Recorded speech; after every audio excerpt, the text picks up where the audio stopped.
Hello दोस्तों, आप सभी के लिए पहले नमस्कार। लॉर्ड बुद्धा विजडम इंस्टीट्यूट में आपका स्वागत है। मैं आज 24 प्रश्न लेके आया हूँ और आपको कमेंट बॉक्स के माध्यम से बताने हैं कितने सही हैं कितने गलत हैं।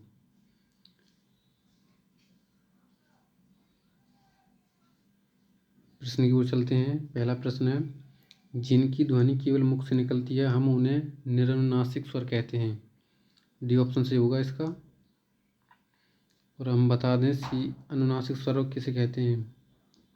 नाक के साथ साथ मुख से भी ध्वनि निकले हम उन्हें अनुनासिक स्वर कहते हैं। अर्धविवर्त स्वर, जो अर्धविवर्त स्वर कौन से हैं, इसमें ऑप्शन बताना है कि अर्धविवर्त स्वर कौन सा है। तो ये बी ऑप्शन सही हो जाएगा। वैसे हमारे अर्धविवर्त स्वर 4 होते हैं। कौन कौन से होते हैं? एक बड़ी ए, छोटा आ, बड़ा आ, और एक और होता है ये वाला ओ। 4 स्वर होते हैं। और जो विवर्त स्वर होता है वो एक ही होता है, बड़ा आ। ठीक है दोस्तों, विवर्त स्वर होता है वो आ होता है। ठीक है जी, विवर्त स्वर होता है। अगले प्रश्न को चलते हैं। सभी जो स्पर्श व्यंजन हैं कौन से वर्ग में है? इसका कौन सा ऑप्शन सही है दोस्तों? तो इसका सी ऑप्शन सही होगा। सभी, का, चा, पा, दा ये सभी स्पर्श व्यंजन हैं। सभी महाप्राण वर्णों वाला वर्ग है। सभी महाप्राण वर्णों वाला वर्ग है। तो हमारा ये ऑप्शन सही हो जाएगा इसका। का, छा, ठा ये सभी महाप्राण है। अगले प्रश्न को चलते हैं। जब एक ही ध्वनि का द्वित्व हो जाए तो तब वह क्या कहलाता है? तो युग्मक ध्वनि, ये भी सही हो जाएगा। वह व्यंजन है, वह व्यंजन एक अंतस्थ व्यंजन है। ये 4 होते हैं, या, रा, ला, वा। निम्नलिखित भाषा में मूल ध्वनियों के जो चिन्ह मान लिए गए हैं, लिखित भाषा में मूल ध्वनियों के लिए जो चिन्ह मान लिए गए हैं तथा जिस रूप में ये लिखे जाते हैं उसे लिपि कहते हैं। इसका भी ऑप्शन सही होगा। पा, फा, वा, भा, मा व्यंजन हैं, तो ये ओष्ठ्य व्यंजन हैं जो ओठ से बोले जाते हैं। दो व्यंजन जब एक साथ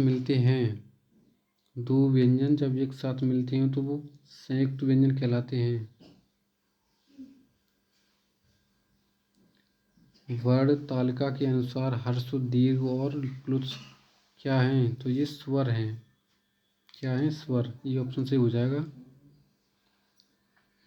स्पर्श व्यंजन कंठ ध्वनि, अघोष और महाप्राण ध्वनि है, तो ये खा ध्वनि है। सी ऑप्शन सही होगा इसका। स्पर्श, खा स्पर्श भी है, कंठ भी है, अघोष भी और महाप्राण भी है। दंतोष्ठ्य ध्वनि कौन सी है? तो आप बता सकते हैं दंतोष्ठ्य ध्वनि कौन सी है? वाह है, ये ऑप्शन सही हो जाएगा।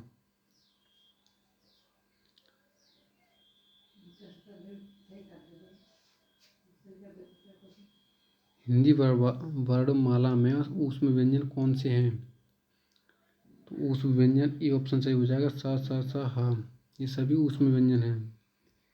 हिंदी के जिन वर्णों का उच्चारण करते समय केवल श्वास का प्रयोग किया जाए उन वर्णों को कहते हैं, तो उन वर्णों को अघोष कहते हैं, यानी कि ये ऑप्शन सही हो जाएगा।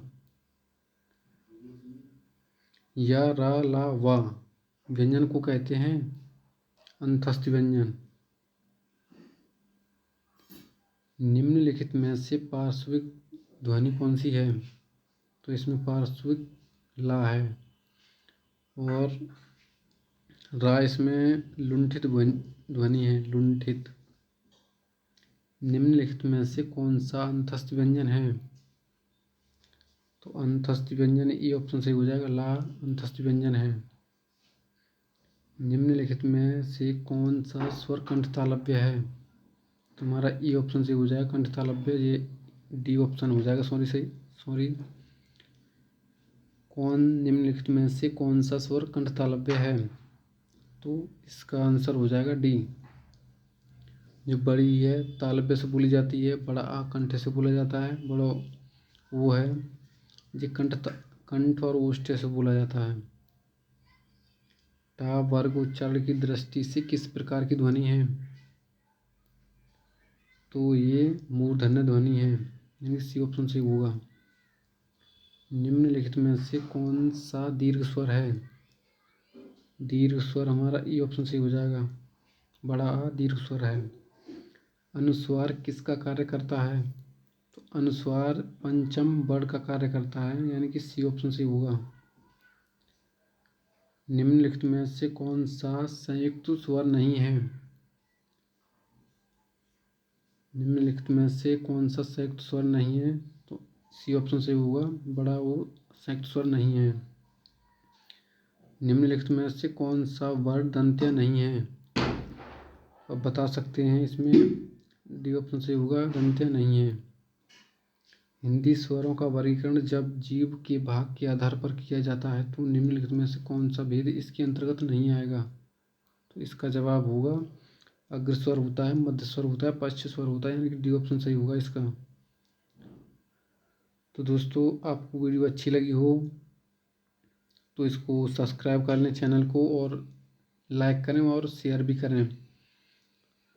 और आपको कमेंट बॉक्स के माध्यम से आपको आप कितने सही कर पा रहे हैं इस 24 प्रश्नों में, उसका आप जवाब दें। और जय हिंद दोस्तों।